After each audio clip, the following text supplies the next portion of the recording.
Let's take a few moments to familiarize ourselves with the Photoshop interface. I'm going to start in Bridge and double-click to open up the Mesquite Dunes image in Photoshop. Now across the top we have all of our different menu items, and they are grouped together by topics such as layers or type or select, so if you're looking for something like a filter, be sure to check out that menu first. All of the tools are on the left-hand side in the toolbar. When you hover your cursor over a tool, you may see a rich tooltip. This is great when you're just starting out, but as you get more advanced, you might not want to see these, nor the smaller tooltips that appear as a little yellow sticky. So I'm going to choose the Photoshop menu and then Settings. Now, depending on your operating system, it might say Preferences. And if you're on Windows, it's going to be under the Edit menu, and then I'll select Tools. I'm going to disable both the Show Rich Tooltips as well as Show Tooltips. Now, when we select a tool, we'll see the options for that tool in the Options bar. Below the Options bar, we can see a tab for the Open Document, and in the center is the Image Preview area. At the bottom of the window is the Status bar.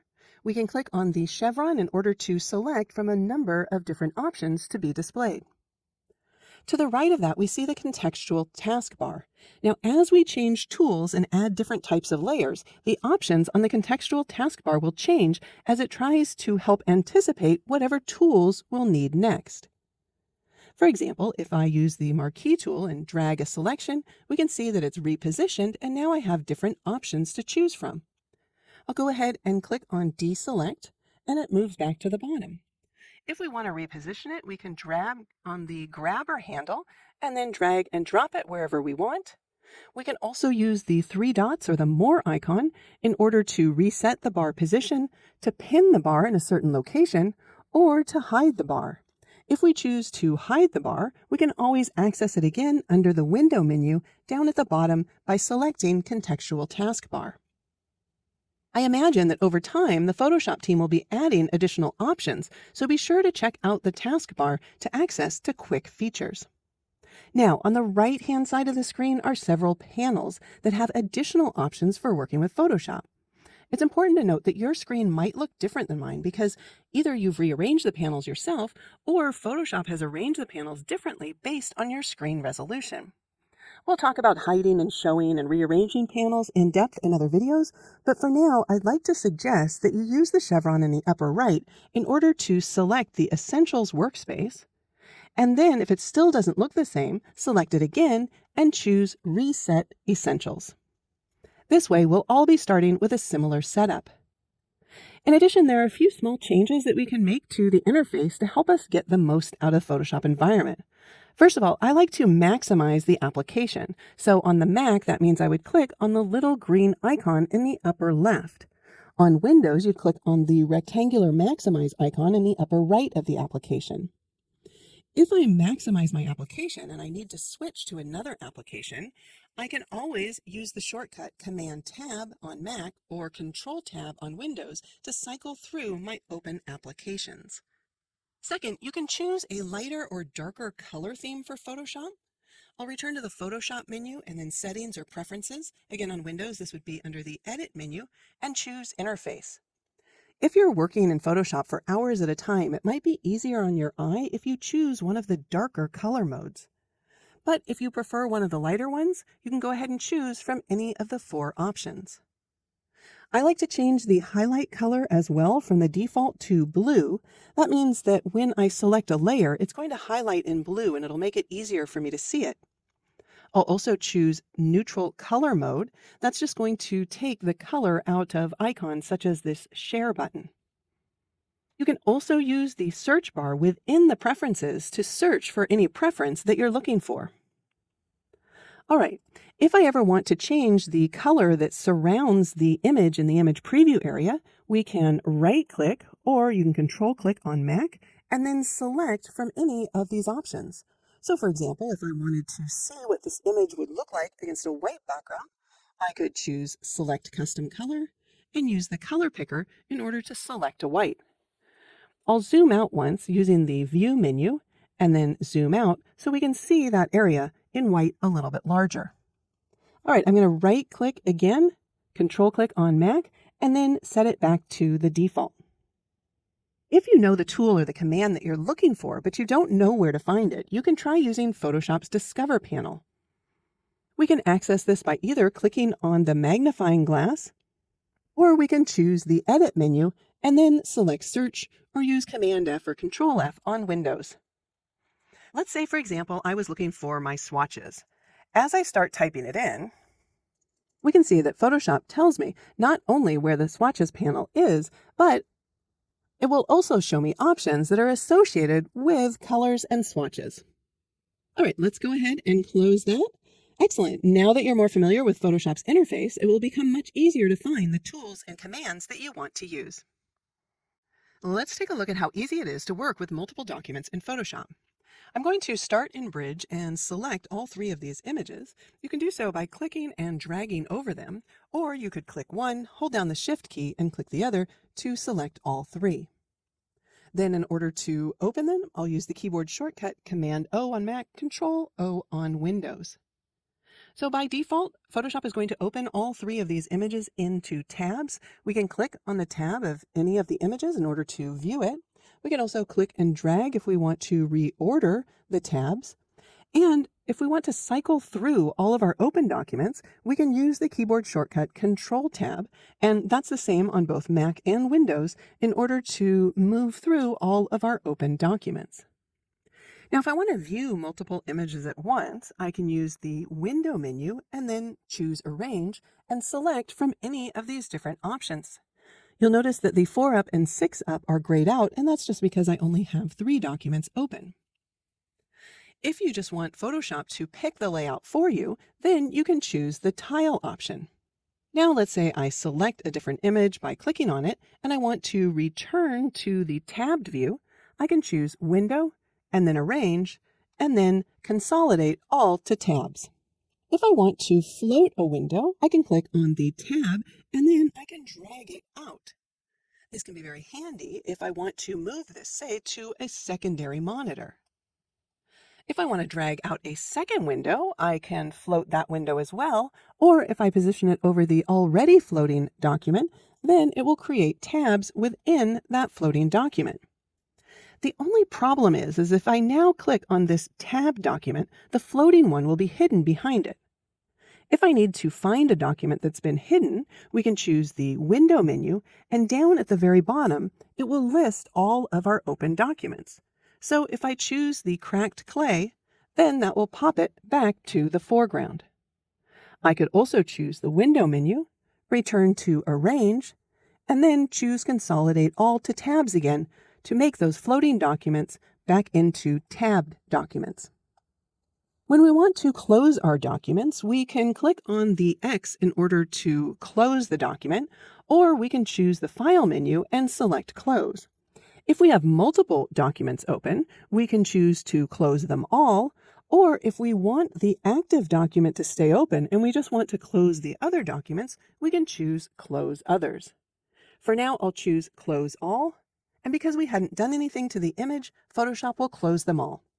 And there you go. It's just that easy to work with multiple documents in Photoshop. There are a number of different ways to zoom in and out of an image, as well as to pan around and see different areas of the image in Photoshop. I'm going to select the Mesquite Dunes and Zabriskie Point images in Bridge, and then use Command-O on Mac or Control-O on Windows in order to open them. I'll start with the Mesquite Dunes, and I want to zoom in. We can select the Zoom tool from the toolbar or just tap the Z key.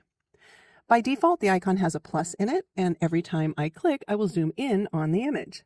If I want to zoom out, I can either use the options bar to select the icon with the minus in it, or we can keep with the zoom in icon and then just hold down the option key on Mac or the alt key on Windows, and now when I click, I will zoom out. If I click and hold in the image area, Photoshop will continuously zoom in. If I zoom in far enough, we can see this pixel grid overlay. When you click and hold, that's called animated zoom. Now, if I click and drag, we can zoom in and out much faster. If I click and drag to the left, we zoom out. If I click and drag to the right, we zoom in. And that's called scrubby zoom. And you can see the option for it in the options bar. If you don't like it, you can always disable it. Another way that we can zoom is by using the Navigator panel. Under the Window menu, I'll select Navigator, and then I want to expand this. So I'm going to click on the double chevrons right here. And then in the Navigator panel, we can click on the mountain icons to zoom out or zoom in. We can use the slider, or we can enter in a number. We can also position our cursor on top of the red rectangle, and we can click and drag to move to another location. Or we can hold down the Command key on Mac or the Control key on Windows and click and drag over an area in the Navigator in order to zoom right to that area. If we look in the View menu, there are 4 options that I use all the time. Zoom in, zoom out, fit on screen, which enables me to see the entire document, or 100%, which zooms me to 100%. We can see that all of these keyboard shortcuts use the Command key on Mac or Control key on Windows, and then the plus, minus, 0, and 1. So if I wanted to zoom in, we can use Command plus to zoom in, or Command minus in order to zoom out. We can use Command 0 to zoom to fit in window, and Command 1 in order to zoom in to 100%. Now, when we zoom in, we see that we have scroll bars on the right-hand side as well as on the bottom. We can use these scroll bars in order to pan our image, but it's probably easier if we tap the H key or we select the hand tool from the toolbar. Now I can click, and if I want to kind of flick with the mouse, so I click and then let go of the mouse, we can see that Photoshop doesn't stop right when I release the cursor. And this is called flick panning, and it enables us to go rather far in our image. If you don't like that behavior, you can click and drag, and then you stop moving the mouse and then release your cursor, and that will enable you to go to an exact position. Now, what if we have another tool selected? I'll choose the Move tool, and if I want to temporarily access the hand tool, I can hold down the space bar. So now I can reposition my image within that preview window without actually changing tools. When I release the space bar, it returns to the previously selected tool. If I can't remember the keyboard shortcuts to fit on screen or to zoom to 100%, we can also double-click on the hand tool in order to fit on screen, or double-click the zoom tool to zoom in to 100%. Now, what if we're working with multiple images open? I'll use the Window menu and then choose Arrange, and let's tile these 2 up vertical. We can see down here in the status bar that they have different zoom percentages. The first one's at 100% and this one's at 50%. If I want to match the zoom percentage, we can use the Window menu and then Arrange, and we can match not only the zoom, but also the location, rotation, and all of these things. I'll choose Match All. And now if I tap H to get the hand tool, and we select the Zabriskie point image, if I want to scroll all of my windows, I can enable that by checking that on the options bar, or we can leave it unchecked and just add the Shift key. So now when I pan, I'm going to pan all of my open documents. Likewise, if I tap Z to select the Zoom tool and I hold down the Shift key, Photoshop will zoom all of the documents. If we add the Option key on Mac or the Alt key on Windows to the Shift key, then we can zoom out on all of our documents at one time. All right, if I wanted to consolidate these back to tabs, we could use the Window menu, or I can just drag the tab of one document, and when I position it on top of another document, we see that cyan or blue outline telling me that when I release the cursor, they will be nested back together. All right, Photoshop also has a number of ways to display images in the interface called screen modes. We can access these under the View menu, and then Screen Mode, and then choose from the 3 different modes. But we can also access them using the toolbar. Now, to make them easier to see because they're way down here at the bottom, I'm going to click on the chevrons in the upper left of the toolbar in order to view this as a 2-column view. This is the icon for the screen views, and when I select it, we can see that there's a keyboard shortcut that goes along with them. So now if I were to just tap the F key, that would take me from the regular screen mode to full screen with the menu bars. So we still have the menu bars up here, but we have a little bit more screen real estate because we don't have those scroll bars. I'll hold down the space bar in order to reposition this, and we can see that we have that space not only on the bottom, but also on the right-hand side. If I press F again, then I go to full screen without the menu bars, and this is excellent for presentations. I'll use Command 0 in order to zoom in to fit on screen. In full screen without menu bars, you can show your panels by tapping the Tab key. I'll tap it again to hide it. Or we can just position our cursor over to the side of the display and the toolbar will pop out. I could select another tool, and then when I move my cursor away, it will auto hide. We can do the same thing for the panels on the right side, just positioning the cursor close to the edge of the display. That will pop out the panels, and then moving our cursor away will hide them again. All right, I could tap F again to cycle through the screen modes, or we can tap the Escape key in order to escape out of this. And I'll tap the Tab key in order to view our panels and tools. I'll go ahead and click on the chevron to return to a one-column toolbar, and I'll click on the chevron here on the second row of panels in order to collapse them. Then we can go ahead and close these files, and as you can see, there are a variety of different ways to zoom, pan, and view your images.